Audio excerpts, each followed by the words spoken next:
RCB ఇది ఒక team కాదు, ఒక ఎమోషన్.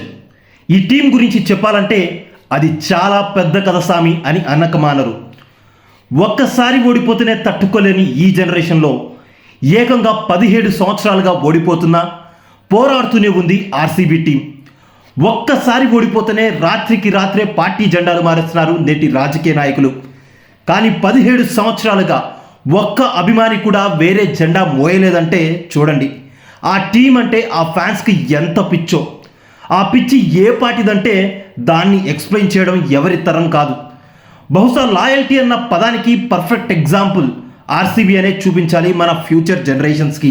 17 సంవత్సరాల యుద్ధం తర్వాత ఫైనల్గా మన కింగ్ జెర్సీ నెంబర్ అయిన 18th సీజన్లో ఎట్లాస్ట్ ఆ యుద్ధంలో గెలుపు డంకా బజాయించింది ఆర్సీబీ.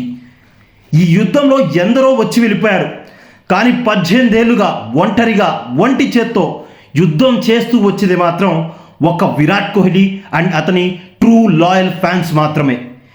ఈ గెలుపు ఎవరిది అంటే ఈ గెలుపు విరాట్ది. ఈ గెలుపు 18 ఏళ్లుగా ఎంతో మందితో పోరాడుతూ సపోర్ట్ చేస్తూ వస్తున్న ఆర్సీబీ ఫ్యాన్స్ది. ఈ వీడియోని మీ గ్యాంగ్లో ఉన్న లాయల్ ఆర్సీబీ ఫ్యాన్స్కి ట్యాగ్ చేయండి. అండ్ ఈ సీజన్ ఆర్సీబీ టైటిల్ని డిఫెండ్ చేస్తుందని అనుకుంటున్నారా? Please do share your opinions in the comment section.